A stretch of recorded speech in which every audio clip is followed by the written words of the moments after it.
Cage Minds. We're at the Jackson Link Academy, and we got Frank Lester joining us.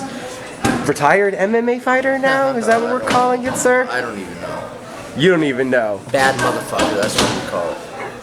Right, and doing a bunch of ninja shit. We know that you've transitioned, taking on a much bigger role here in the gym, working with a lot of people, holding a lot of mitts.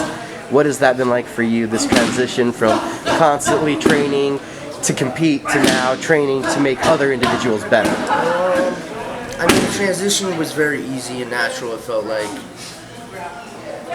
yeah, I mean, this team's my family, so like it just, even before, when I was still fighting, I was helping people and kind of coaching, and now I've just made it my priority, right? So I'm not worried about competing. Because there's plenty of work here, and I enjoy it, and I love to watch my people win. You know? Is there now a different mental sense when you're in here, when you're watching stuff, how you're analyzing it? Yeah, obviously, because I'm taking the perspective of a coach instead of like a competitor. Yeah, I'm looking at things. I want to see where I feel like they're lacking and how we can improve it, and I want to see what their strengths are, you know, and how we can capitalize on it.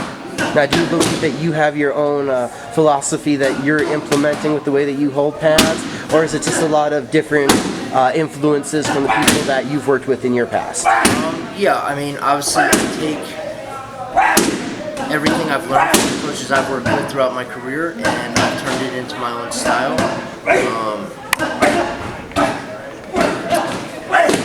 I think I have a very interesting perspective on striking, and I think I have a new school mind state that is going to be beneficial for them, you know, because I'm still active in training and I'm still able to like spar at the highest level.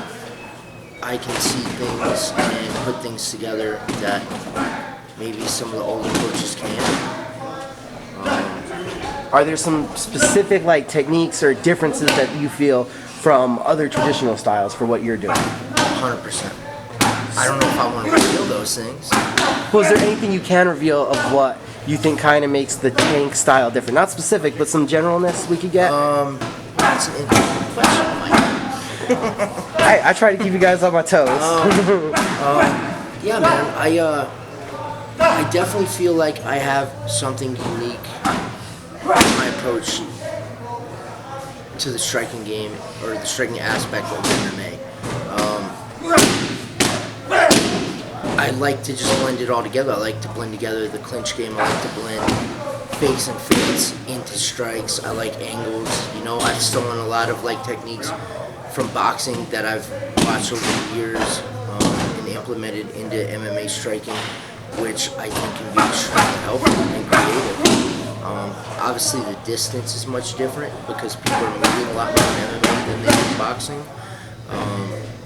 So I just had to adapt like little footwork things and bigger steps and kind of like momentum, using momentum into the angles. But I think they're going to be extremely useful in MMA. And we've talked about you've had a lot of different coaches hold pads for you, so you've absorbed a lot of styles. Now on the other side of that, now holding pads for so many different strikers, do you feel you absorb different styles doing that? Because you got it.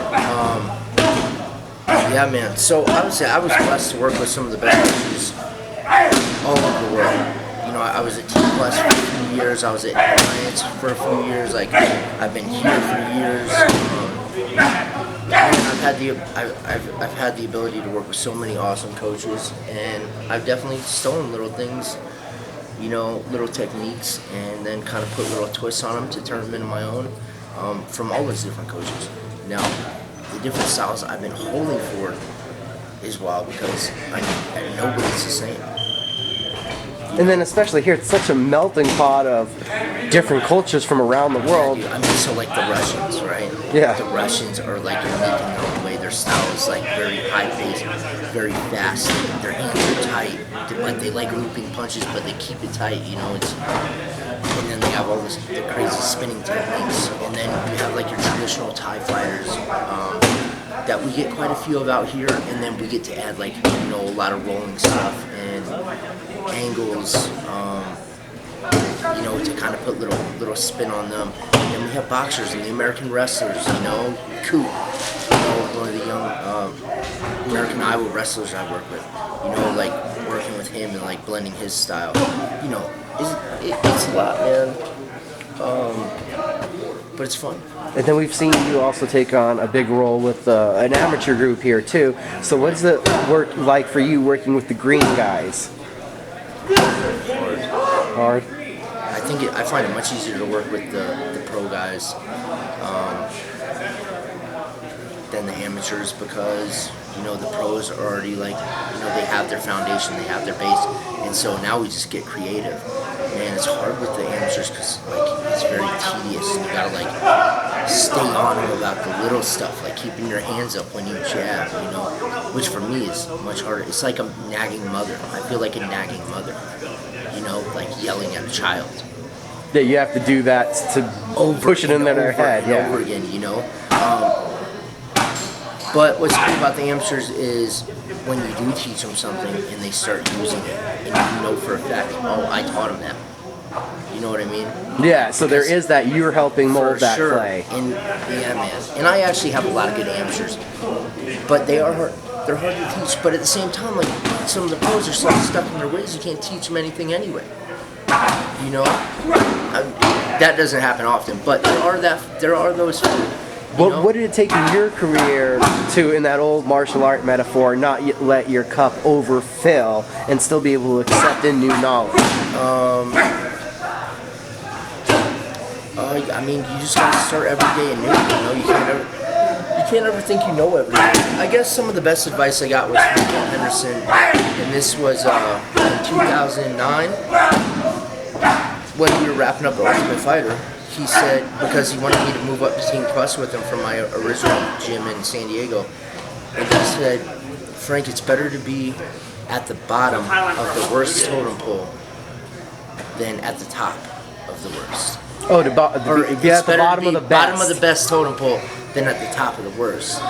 And that made sense. I was like, I get that. So you never want to be the best guy in the gym, right? Right, because then you need a new gym. Unless you got the UFC strap, right? And then it's okay because you're better than everybody everywhere, right? Yeah. But you never want to be the best in your gym. You always want to be striving to be better, right? And do you feel that same kind of mentality in coaching and doing what you're doing now? For sure. I'm surrounded by some of the best coaches in the world, so I'm constantly chasing them, And then what kind of feeling was that? Did it give you that the transition you made has been so welcomed and used around here? It feels good, obviously. I've been putting in a lot of work for a long time. I've been a pro fighter for over 10 years, and I've been in the gym for 5 years and just grinding, So I've earned the respect of my teammates, which made the transition easy, because they know that I work hard and I'm talented and that I'm worth working with. You know what I mean? Yeah. Now, when you go home after what you're doing now during the day, are you able to relax more as a fighter, maybe? Because you only were thinking about your fight and yourself. Now you're going home thinking about a team of fighters and a team of situations and fights and etc. Yeah, it's way harder, way more work to be a coach, because you're worried about so many different people and there's so many people to fight all the time. I gotta go to Denver this weekend for fights. Then I'll be back on Sunday night, and then I gotta leave Tuesday for Houston, for the UFC fights, and I'll be gone all week, and then come back, and then who knows what's gonna happen next weekend. You're constantly on the go, and it's never on your time, it's on everybody else's time, so there's a lot of sacrifice with being a coach, but it's cool, man. You get a lot of reward too when the guys win. So, was this transition something you thought maybe when I'm done fighting, coaching, or did it just happen? It just happened. And now that it's happened, do you feel you're getting a knack of it? Does it feel right? Yeah, it does. I can't imagine doing anything else. It makes me happy. So, as long as I'm happy and it feels right, I'll keep doing it. And then how do you get one of those sweet new tank t-shirts that I've been seeing online? Where can everybody pick those up at? Hit me up on Instagram. Anything else to leave us with, Frank? That's it, man. Awesome, dude. Thank you for the time. Yeah, sure. Thanks.